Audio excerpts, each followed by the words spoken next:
Assalamualaikum warahmatullahi wabarakatuh. Selamat datang di channel kami MTSN 7 Majalengka untuk rekan-rekan semua yang sudah lulus ataupun yang sedang menantikan informasi P3K Teknis Kementerian Agama tahun 2022.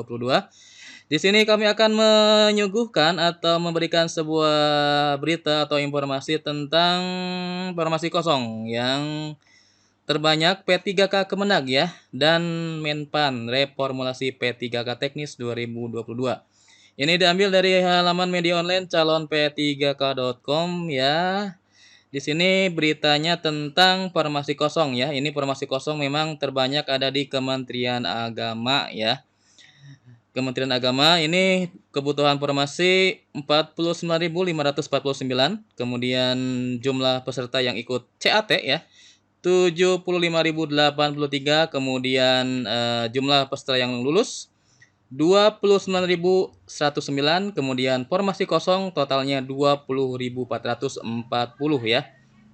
Jadi memang dibandingkan dengan kementerian atau instansi yang lain, jadi Kementerian Agama ini merupakan kementerian yang memiliki formasi kosong paling banyak ya dibandingkan dengan instansi atau kementerian yang lain sebanyak 20.440. Itu formasi yang kosong yang dimiliki oleh Kementerian Agama ya. Baik, berita selanjutnya di sini untuk data kelulusan peserta seleksi teknis ASN P3K tahun 2022 di berbagai kementerian atau lembaga, tenaga honorer terus berjuang agar Kemenpan RB segera mengumumkan reformulasi P3K Teknis 2022 ya. Jadi untuk rekan-rekan yang misalkan belum lulus ya, yang statusnya P ataupun TL di sini mungkin lagi menanyakan tentang kabar reformulasi yang digaungkan oleh Kemenpan RB ya. Semoga kebijakan reformasi P3K Teknis 2022 segera diumumkan ke publik. Ya karena ini berdasarkan data tadi ya, gugur massal paling banyak di Kementerian Agama ya, formasi kosongnya. Nah, ini beritanya. Kemudian di sini ada PTTI ya atau Persatuan Tenaga Teknis Indonesia berkomitmen terus mengawal dan mendukung langkah yang akan dilakukan Kemenpan serta BKN terkait fenomena gugur massal pada seleksi P3K Teknis tahun 2022 ya, khususnya untuk Kementerian Agama. Kemudian di sini Ketua PTTI Muhammad Ginanjar Riana mengatakan PTTI terus melakukan kajian terkait langkah konkret dalam mengawal rencana reformulasi yang disiapkan pemerintah ya.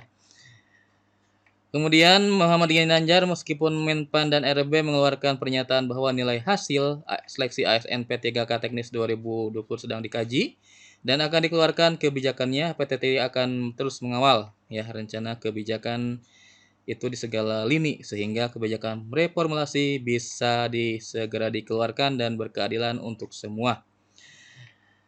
Kemudian hasil pertemuan dan pernyataan dari Menpan RB menjadi bahan kami untuk terus mengawal rencana kebijakan ini, baik ke legislatif maupun instansi pembina agar terbuka ke publik.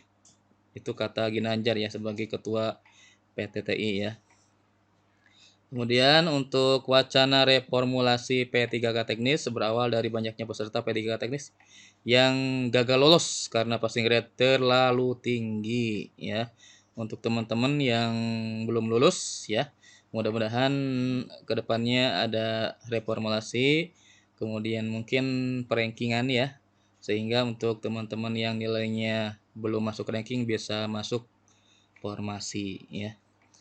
Kemudian melansir laman menpan.go.id, Menpan RB Abdullah Ajwar Anas telah meminta BKN agar membuat simulasi dan kajian terkini terkait kelulusan dan passing rate dalam seleksi ya. Terus menanggapi permintaan Menpan RB, PLT BKN Bima Haria menyebut bahwa jajarannya akan melakukan simulasi afirmasi yang artinya diterapkan terutama afirmasi terkait nilai ambang batas dan masa kerja tenaga on ASN ya. Nah, ini pengertian reformulasi. Reformulasi itu diartikan sebuah perubahan formula atau perbaikan terhadap sistem yang sebelumnya telah ditetapkan oleh pemerintah dalam seleksi P3K.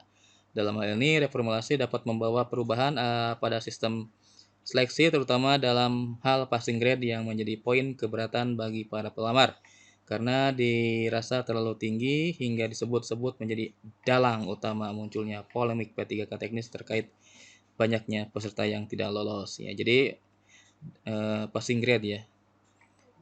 Intinya passing grade terlalu tinggi sehingga banyak peserta yang tidak bisa mencapai passing grade dan tidak lulus ya.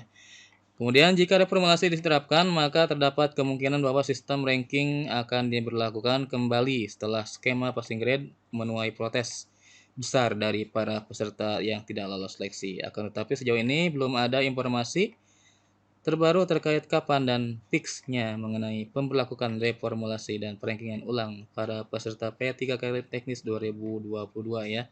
Untuk teman-teman yang belum lulus ya, banyak-banyak berdoa, kemudian persiapkan kalau misalkan reformulasi secepatnya diterapkan, mudah-mudahan rekan-rekan semua bisa mendapatkan perankingan ataupun masuk ranking dan formasi. Dan kalau misalkan reformulasinya gagal diterapkan, teman-teman harus banyak-banyak belajar lagi, dan tahun ini silakan ikuti seleksi P3K yang rencananya pendaftarannya akan dibuka bulan September.